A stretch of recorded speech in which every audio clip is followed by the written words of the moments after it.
শুরু হচ্ছে আজ এক নতুন রোমহর্ষক, রোমাঞ্চ এবং সকলের প্রিয় সেই আফ্রিকা অভিযানের এক গল্প। আমার লেখা অগ্নি পাহাড়ের অভিশাপ। গল্পটা তোমাদের ভালো লাগবে, অবশ্যই তোমরা দেখো। যারা আমার চ্যানেলের সাথে এখনো জড়িত হওনি অবশ্যই জড়িত হয়ে যাও। সাবস্ক্রাইব এবং লাইক, শেয়ার, কমেন্টস করতে ভুলো না। আর পাশে অল বটন আছে, সেটা অবশ্যই টিপে দিও। তাহলে সবার আগে এরকম গল্পগুলো, নাটকগুলো, নানান বিষয় নিয়ে তোমরা পেয়ে যাবে, সবার আগে তোমাদের কাছে পৌঁছে যাবে। আজকে যে গল্পটা বলবো তোমরা নিশ্চয়ই শুনেছো বা দেখেছো, চাঁদের পাহাড়। সেই চাঁদের পাহাড় গল্পেরই অনুকরণে আমি একটি গল্প লিখেছি। সেই গল্পটা আমি তোমাদের পাঠ করে শোনাচ্ছি। লেখায় এবং পাঠে সুবীর চট্টোপাধ্যায়। আজকের গল্প অগ্নি পাহাড়ের অভিশাপ। আফ্রিকায় বেড়ানো নিয়ে এই গল্প। প্রচণ্ড গরম, গ্রীষ্মের দাবদাহ। দুপুরবেলা, কলকাতা 1932। শহরে কোলাহল থেকে একটু দূরে কলেজ স্ট্রিটের এক কোণে বসে অভিক, আজকে গল্পের যিনি নায়ক, খুঁটে খুঁটে পড়ছে পুরনো একটা পাণ্ডুলিপি। কলকাতা বিশ্ববিদ্যালয় ইতিহাস বিভাগের ছাত্র সে। বয়স 25-এর ঘরে। চোখে চশমা, মুখে সর্বক্ষণ কৌতূহল। তার দৃষ্টি আটকে গেল এক পুরনো চামড়ার বাঁধাই করা ডায়েরিতে। প্রথম পাতায় লেখা, expectation two Mount Agni Mantoux by sir Robert ম্যাকলেয়ান 1887। ডায়েরিটা পড়তে পড়তে পাতায় পাতায় কাঁপা হাতে লেখা ইংরেজি লিপি। সেখানে বর্ণনা আছে এক রহস্যময় আগ্নেয়গিরি, অন্ধকারের গুহা, ছায়ায় আত্মা আর এক জেগে থাকা হীরকের সমাধি। ডায়েরির একটি লাইন অভিককে অত্যন্ত শিউরে দিল। In the heart of fire lies the tomb of flame, guarded by shadows that are not dead. সে চোখ বন্ধ করে কল্পনা করলো এক উত্তপ্ত আগ্নেয়গিরি গায়ে দাঁড়িয়ে আছে সে। তার সামনে অন্ধকার গুহা, ভিতরে ডাকছে গুপ্তধন। ছেলেবেলায় সে পড়েছিল চাঁদের পাহাড়। শঙ্করের মতে তার মন ভরে উঠল অজানার টানে। তবে কি সেই স্বপ্ন এবার সত্যি হবে? সেই রাতে সে সিদ্ধান্ত নিল সে যাবে আফ্রিকা, খুঁজবে অগ্নি পাহাড় আর খুঁজে বের করবে সেই হারানো গুপ্তধন।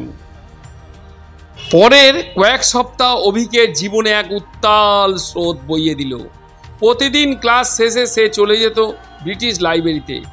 গবেষণা করতে বসত স্যার রবার্ট ম্যাকলিয়ানের বিষয়ে। পত্রিকা, রেকর্ড, ভ্রমণ জার্নাল সব ঘেঁটে বের করলো। 1887 সালে রবার্ট গিয়েছিলেন পূর্ব আফ্রিকার কিবালা উপত্যকায়। সেখানে একটি অজানা আগ্নেয়গিরির সন্ধান তিনি পেয়েছিলেন। তারপর তিনি নিখোঁজ, আর কেউ তার সম্পর্কে খোঁজ পায়নি। তবে অভিক খুঁজে পেল এক চিঠি, যা রবার্ট তার স্ত্রীকে লিখেছিল। পাঠিয়েছিলেন অভিযানের ঠিক আগে। If I fail to return, tell the world that the fire holds its secret still. The map lies inside the cover of this letter. চিঠির খাম খোলার ভিতর ছিল একটা ভাঁজ করা পুরনো কাগজ। সেটি ছিল একটি হাতে আঁকা অগ্নি পাহাড়ের মানচিত্র। অভিক বুঝল এই পথেই যেতে হবে। সে ঠিক করলো ছুটি নিয়ে আফ্রিকা যাবে। অভিকও রওনা দিয়ে দিল আফ্রিকার উদ্দেশ্যে। 1932 সালে নভেম্বরে অভিক নামলো মোম্বাসা বন্দরে। পূর্ব আফ্রিকার উপকূলে এই মোম্বাসা বন্দর। সেখান থেকেই ট্রেন ধরে পৌঁছালো কিবালা শহর, এক ছোট্ট শহর জঙ্গলে ঘেরা, যেখানে পশ্চিমা লোকজনের আনাগোনা খুবই কম।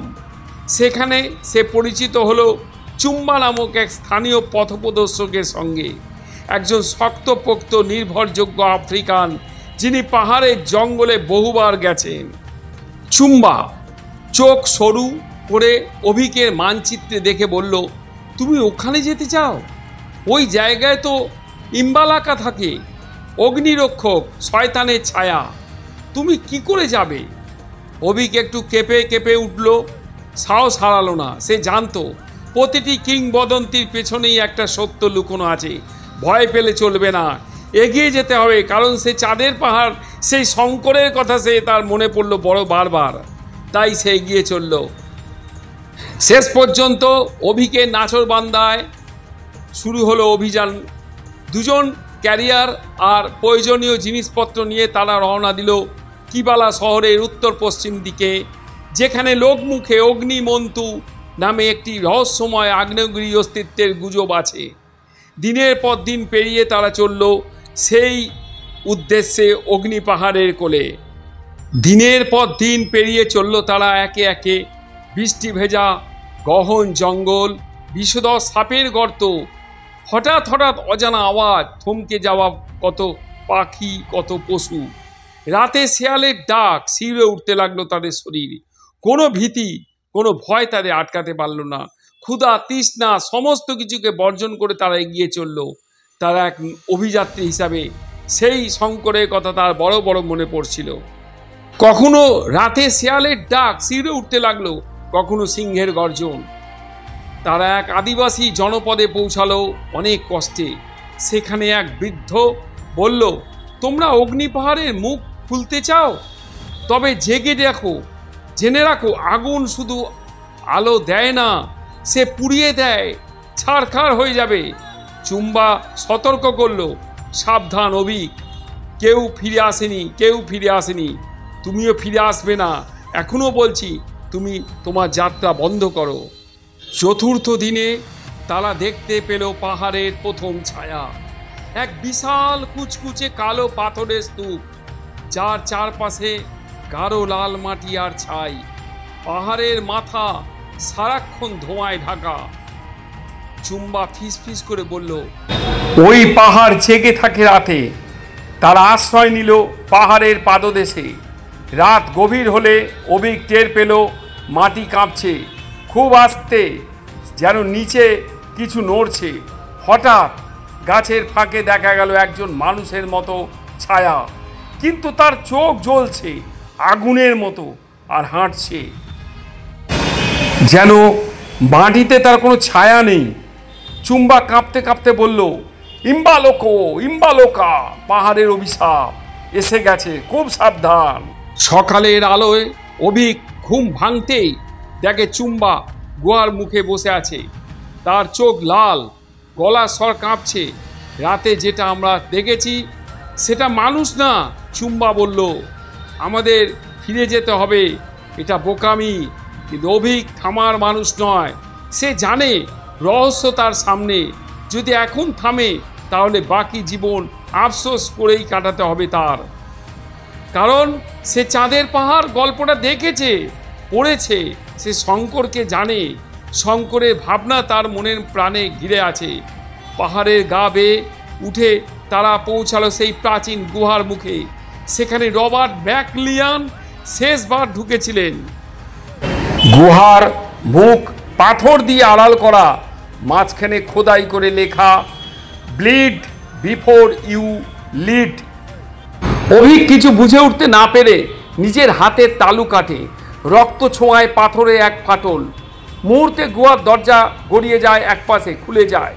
তারা ঢুকলো ভিতরে।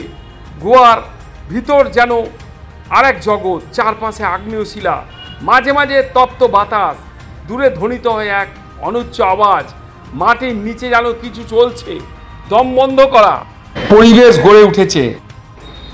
পথে পড়ল বিশাল এক ঘর, দেয়ালের গায়ে খোদাই করা নানা চিত্র, যোদ্ধাদের আগুনের দিকে হাঁটা, আগ্নেয়গিরির মধ্যে দাঁড়িয়ে থাকা রাজা শিলালিপি। তাদের চোখে পড়ল আর এক ছায়ামুখ রক্ষক, যিনি পাহারা দিচ্ছেন এক কফিনের। চুম্বা বলল, এই রাজাই ছিল এম বালে, অগ্নি পাহাড়ের প্রাচীন রাজা। তার মৃত্যুর পর তার আত্মা আগুনে রয়ে গেছে, আর তার রক্ষক ইম্বালাকা আজও পাহারা দেয়। তারা আরেকটি কক্ষে পৌঁছালো, যার মাঝখানে একটি বিশাল সোনার কফিন। কফিনের চারপাশে ছড়িয়ে ছিটিয়ে হিরে, রুবি, পান্না, আরও কত মণিমাণিক্য। অভিক মন্ত্রমুগ্ধ হয়ে এগিয়ে গেল, এক হীরক তুলে নিল। ঠিক তখনই চারপাশে কেঁপে উঠল এক বিকট গর্জনে। চারিদিকটা কেঁপে উঠল, অন্ধকারে জ্বলে উঠল আগুনের দুই চোখ। ছায়ার ভিতর থেকে বেরিয়ে এলো সেই ছায়ামুখ সত্তা, উঁচু দীর্ঘ এক মানুষ সদৃশ ছায়া, মুখে আগুনের মতো মুখোশ, চোখ জ্বলছে। ইম্বালাকা, সে ধীরে ধীরে এগিয়ে আসছে। তার পা পড়ে না মাটিতে, কিন্তু প্রতিটা পদক্ষেপে গুহা কেঁপে উঠছে। চুম্বা কাঁপতে কাঁপতে বলল, ও বলেছিলাম না, আমরা এত দূরে আসার কথা না। এখন আমাদের প্রেতের দেশেও জায়গা মিলবে না। অভিক তখন জেগে থাকা স্বপ্ন থেকে বাস্তবের জগতে ফিরে আসে। হীরাটি কাঁপা হাতে ছুঁড়ে ফেলে দেয়, কিন্তু তখনও খুব দেরি হয়ে গেছে। এদিকে গুহা শুরু করলো ধসে পড়া। এক একটা জিনিস ধসে পড়তে লাগলো। তারা দৌড়তে থাকে। গুহার পথ গলে পড়ছে, পাথর টুকরো খসে পড়ছে কফিনের ওপর। আগ্নেয়গিরি যেন জেগে উঠেছে, মাটির নিচে লাভা গড়াচ্ছে। শেষ মুহূর্তে তারা গুহার বাইরে বেরিয়ে আসবে কী করে সেই ভাবছে। শেষে অনেক কষ্টে মনের জোরে অভিক বেরিয়ে আসতে পারলো। পাহাড়ের চূড়া থেকে আগুনের শিখা বেরোচ্ছে। ইম্বালাকা আর দেখা যায় না, তবে তার গর্জন যেন আকাশ ছুঁয়ে গেছে। এইভাবে তারা বেরিয়ে এসেছিল। এক সপ্তাহ পর কলকাতা। অভিক ফিরে এসেছে। তার শরীর জখম, মন ক্লান্ত, কিন্তু চোখ জ্বলছে অভিজ্ঞতার আলোয়। সে সাথে এনেছে শুধু একটা ছোট হীরকখণ্ড আর স্যার রবার্টের ডায়েরির শেষ পৃষ্ঠা, যেখানে লেখা আছে, I fail to return, but he who finds this, he has seen the truth. Fire is not the end, fire reveals. আর যখন অভিক তার ডেস্কে বসে হীরকটি মাঝে মাঝে আলোয় ছড়ায়, সে জানে মানুষ ভাববে সে পাগল, কেউ বিশ্বাস করবে না তার কথা। কিন্তু কেউ জানুক বা না জানুক, সে জানে যে সেই অভিযানের কথা, সেই অন্ধকারের কথা, সেই রহস্যের কথা। তোমরা এবার বলবে, গল্পটা শুনে গল্পটা তো শেষ হলো? অগ্নিপাহাড় সত্যি ছিল? ইম্বালাকা এখনো পাহারা দিচ্ছে? আর গুপ্তধনের খোঁজ এখনো শেষ হয়নি? কারণ অভিক দেখেছিল আর একটা পথচিহ্ন, যেটা গুহার গায়ে খোদাই ছিল, to the second fire where the king's soul slips.